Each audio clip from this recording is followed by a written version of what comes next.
A patient came in for a routine checkup. He was a perfectly healthy-looking man in his 40s.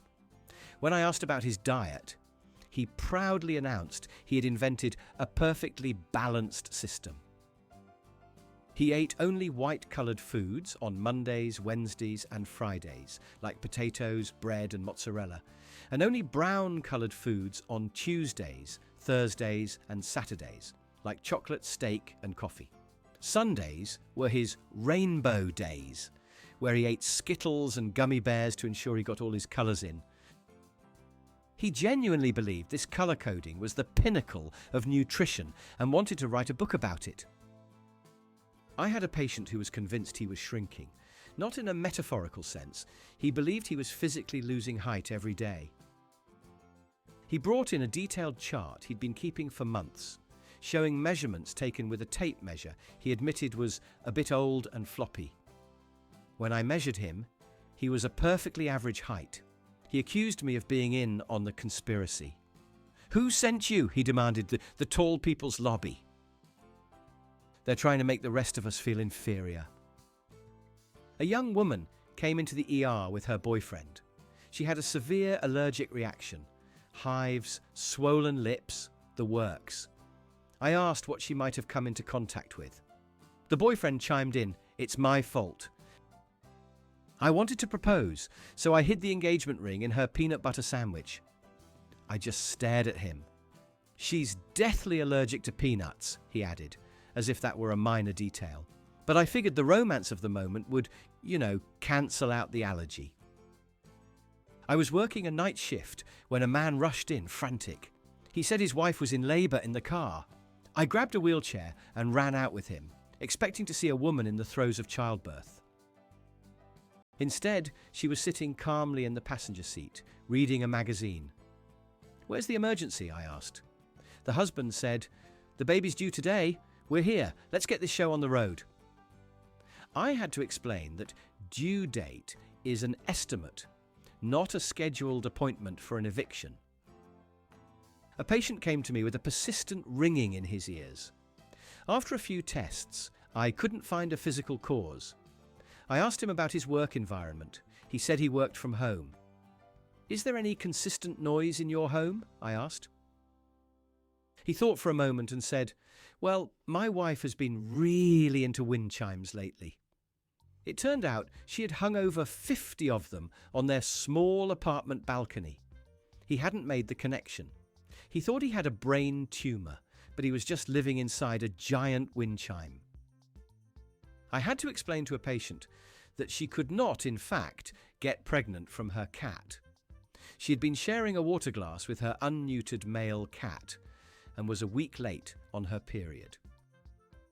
She had read on a holistic pet owner forum that cross-species conception was rare but possible with a strong enough spiritual bond. The relief on her face when I told her it was impossible was only matched by my despair for the state of science education. A patient came in complaining of severe abdominal pain. He was vague about the cause, just saying he had an accident. An X-ray showed a full-sized glass bottle inside his rectum. When I had to have the awkward conversation about how it got there, he looked me dead in the eye and said, "It was a magic trick gone wrong. I was practicing for my nephew's birthday party." He refused to elaborate further, maintaining that the integrity of the magic trick was paramount, even as we prepped him for surgical removal. A mother brought her teenage son in because he had a strange, dark tan on only his left arm. He was a gamer and spent all day in his room. She was worried it was a sign of a rare skin disease. I asked the son what he did all day. He mumbled, "Just gaming." I looked closer at the tan line. It was a perfect rectangle.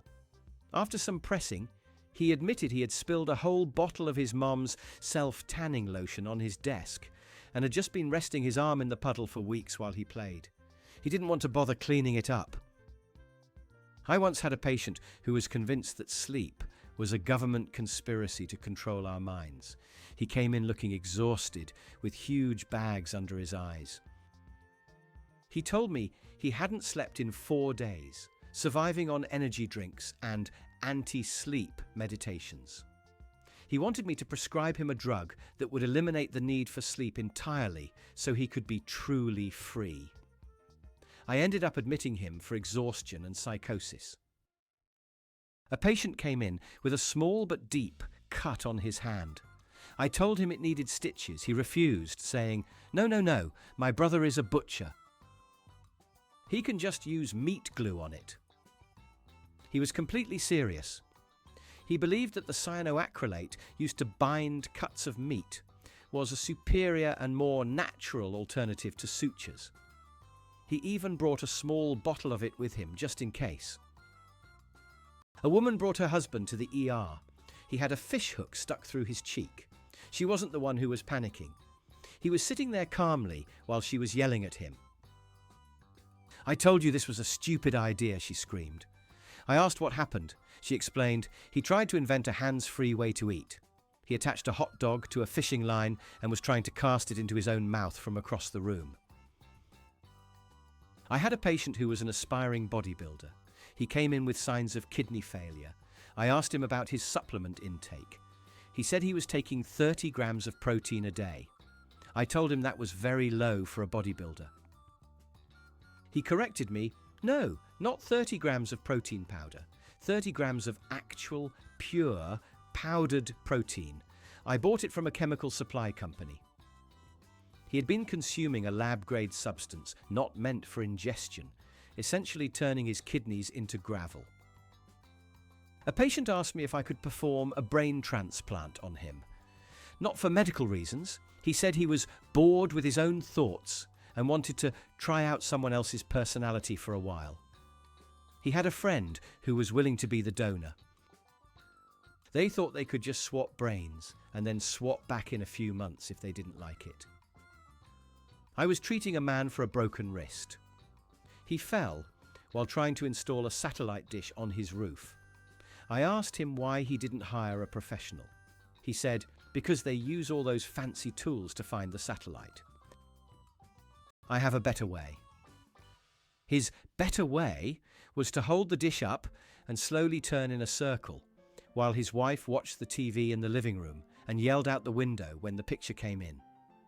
He lost his balance on the third rotation.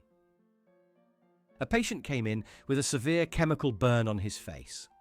He explained that he was trying to create a homemade face peel he saw on a social media video. The recipe called for lemon juice, sugar, and a secret ingredient. He decided the secret ingredient must be drain cleaner because it was really good at removing grime. His logic was that if it could clean a pipe, it could definitely clean his pores. I had a patient who was convinced that the hospital's automatic paper towel dispensers were stealing his life force. He claimed that the infrared sensor was actually a soul scanner and that every time he used one, he felt a little bit weaker. He would only use the bathroom if a nurse was there to hand him a paper towel manually. A woman came in for a consultation, deeply concerned. She said, "Doctor, I think my husband is going through menopause." I gently explained that only women experience menopause. She shook her head and said, "No, I'm sure of it. He's been having hot flashes, he's moody, and he's been crying during commercials. It's exactly what my support group described." It turned out he had a severe thyroid disorder, but she was completely fixated on the idea of menopause.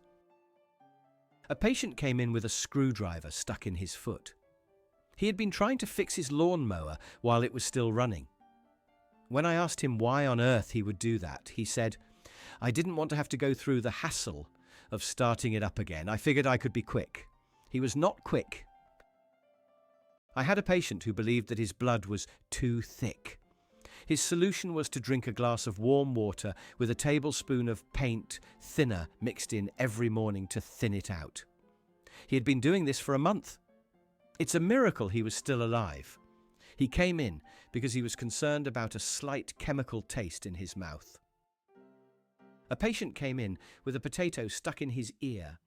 He said he was trying to use it as a Bluetooth earpiece. He had seen someone with a white thing in their ear and assumed it was a vegetable. He had carved a small potato to fit and jammed it in. He was mostly upset that he couldn't get any music to play. A young man came in with a terrible case of food poisoning. I asked him what he had eaten. He said he had made chicken for dinner. "How did you cook it?" I asked. He replied, "I didn't. I'm on the raw food diet. I thought that applied to meat too. I figured if lions can eat raw meat, my body should be able to handle it." A patient was adamant that we list his emotional support hamster as his emergency contact. "He knows me better than anyone," the man insisted. "If I'm in a coma, just bring him in and let him squeak in my ear. That'll wake me up for sure." He even had a tiny laminated contact card made for the hamster, complete with a glamour shot. I had a patient who refused an X-ray because she was afraid it would make her skeleton visible to ghosts. She believed that once her bones were illuminated by the X-ray, spirits would be able to see her inner structure and would be more likely to haunt her. A man came in with his finger stuck in a wedding ring. It was swollen and purple.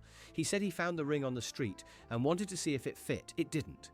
Instead of coming to the ER, he spent 2 days trying to get it off with butter, soap, and, finally, a hammer.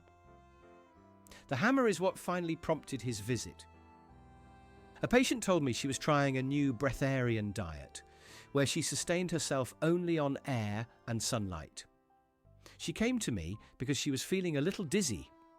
I tried to explain the concept of calories and basic human biology. She told me I was brainwashed by the food industry. I had a patient who was convinced that his left leg was not his own. He claimed that it had been swapped with a stranger's leg at the hospital when he was born. His proof was that his left foot was slightly bigger than his right, and that it just had a different vibe. He wanted me to perform surgery to find his real leg. A patient came in with a self-diagnosed case of Internet Explorer syndrome. He described the symptoms as thinking slowly and constantly freezing when asked too many questions at once. He wanted to know if there was a medication he could take to upgrade his brain to Google Chrome.